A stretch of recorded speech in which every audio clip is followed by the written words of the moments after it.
కేంద్ర ఎన్నికల సంఘం నుంచి మరి కాసేపట్లో అధికారికంగా ఒక ప్రకటన రాబోతోంది. ఇప్పటివరకు కేంద్ర ఎన్నికల సంఘం నుంచి మనకు అందినటువంటి సమాచారం ప్రకారం ఓటింగ్ శాతం విపరీతంగా పెరిగింది.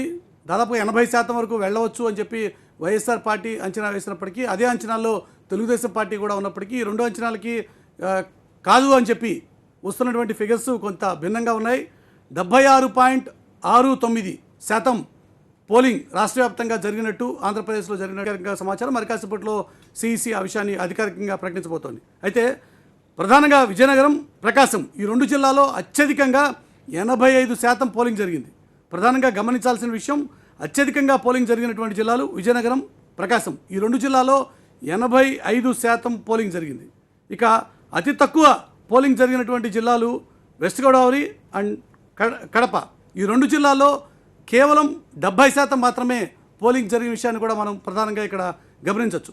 మొత్తం రాష్ట్ర వ్యాప్తంగా ఉన్నటువంటి 13 జిల్లాల్లో పర్సంటేజ్ ఆఫ్ పోలింగ్కి సంబంధించి ఒక డీటెయిల్డ్ పిక్చర్ కనుక మనం చూస్తే, శ్రీకాకుళంలో అత్యధికంగా 72%, అలాగే విజయనగరంలో 85%, విశాఖపట్నంలో 70%, ఈస్ట్ గోదావరిలో 81%, వెస్ట్ గోదావరిలో 70%, కృష్ణా జిల్లాలో 79%, గుంటూరులో 80%, ప్రకాశం జిల్లాలో 85%, అలాగే నెల్లూరు జిల్లాలో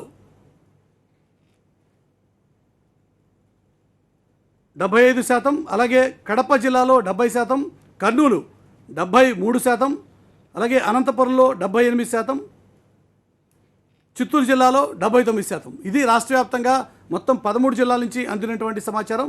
క్యుములేటివ్ ఫిగర్స్ తీసుకుంటే మొత్తంగా కలిపి రాష్ట్ర వ్యాప్తంగా పోలైనటువంటి ఓట్ల శాతం 76.69. మరి కాసేపట్లో కేంద్ర ఎన్నికల సంఘం దీనికి సంబంధించి అధికారిక ప్రకటన విడుదల చేయడంతో పాటుగా నిన్న అవాంఛనీయ సంఘటనలు ఎక్కడైతే చోటు చేసుకున్నాయో ఆయా ప్రాంతాల్లో ఎక్కడైనా సరే రీపోలింగ్ నిర్వహించాలా, లేక ఆ పర్టికులర్ పోలింగ్ స్టేషన్లో మాత్రమే పోలింగ్ నిర్వహించాలా అనే విషయంలో ఒక అధికారిక ప్రకటన చేయబోతోంది. ఇప్పటివరకు మనకు అందినటువంటి సమాచారం ప్రకారం రాష్ట్ర వ్యాప్తంగా ఉన్నటువంటి ఫిగర్స్ గమనిస్తే 76.69% ఆంధ్రప్రదేశ్లో పోలింగ్ జరిగినట్టుగా తెలుస్తోంది. ఈ జరిగినటువంటి పోలింగ్ దేనికి సంకేతంగా భావించాలి? భారీగా పోలింగ్ నమోదు జరిగేటువంటి అయ్యే అవకాశం ఉంది. దాదాపుగా 80% పోలింగ్ ఉండవచ్చు అని చెప్పి అంచనాలు రెండు పార్టీలు వేసుకుంటున్నప్పటికీ దానికి భిన్నంగా 76.69% మాత్రమే పోలింగ్ జరిగిన విషయం